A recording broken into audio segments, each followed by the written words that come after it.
لە ڕاستیدا بەیانێکی گرنگە بەیانەکە خوێندنەوەیەکی واقعی بۆ نێو ماڵی کورد و بۆ دۆخی پارتە سیاسیەکان و بۆ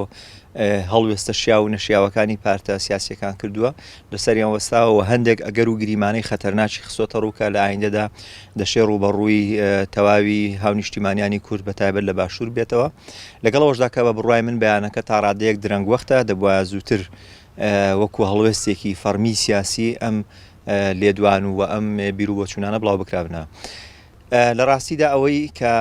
بەلای منەوە گرنگە بە درێژایی مێژووی کورد لە دوو ئاراسەدا دەرگیری لێدان و جینۆساید و لە ناوبردن و ئیڕهاب و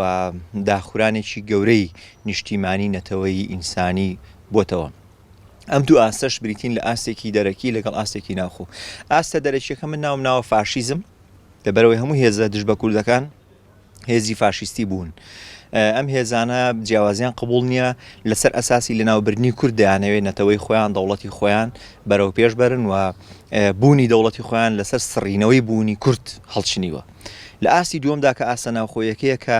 تاڕادەیەک بە بڕای ئێمە گرنگتر و خەتەرترە لە ئاسە دەرەکیەکە بریتە لە جاشیزم. ئەم جاشیزمە بووە بە تاواکەری فاشیزم واتە ئەم هێزە دەرەچیە داگیرکەرە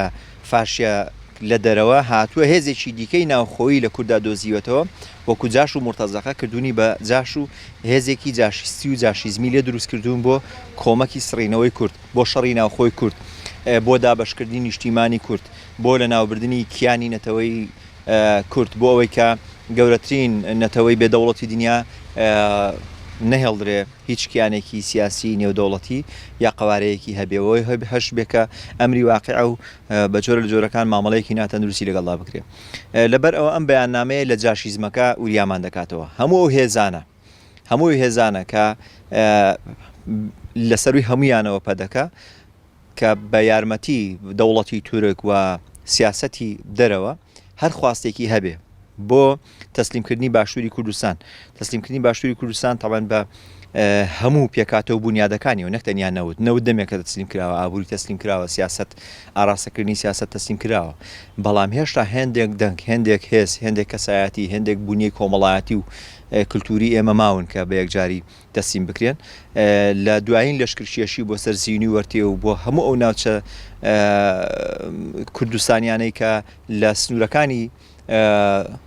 باکوور و ڕۆژاوای کوردستانەوە درێژ دەبنەوە لە ناو باشووردا ئەم هێزانەی بۆ هاتووە و پێشڕەوایەتیان کراوە ڕێنیشاندەریان کراوە تا ڕادەیەک شەڕیشیان بۆ کراوە جا لەژێر هەر بەرگ و هەر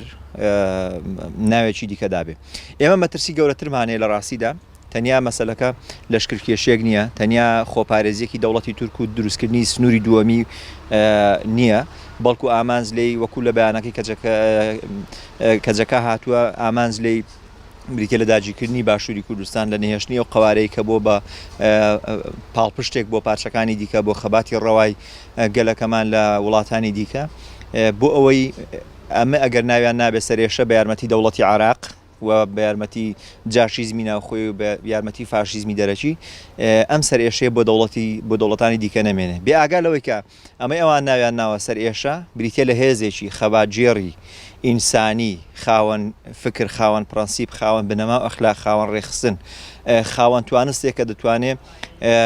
نەک تەنیا پارتێک ئیدارە بدا بەڵکو دەتوانێت سیستەمێکی حکومڕانی وەکو ڕۆژاوا لەسەر دەستوری کوردیانە و تێگەیشتنی خۆمانە بنیادنێ لە هەر شوێنێکی دیکەی ئەم جیهانە دابێ بەڵێ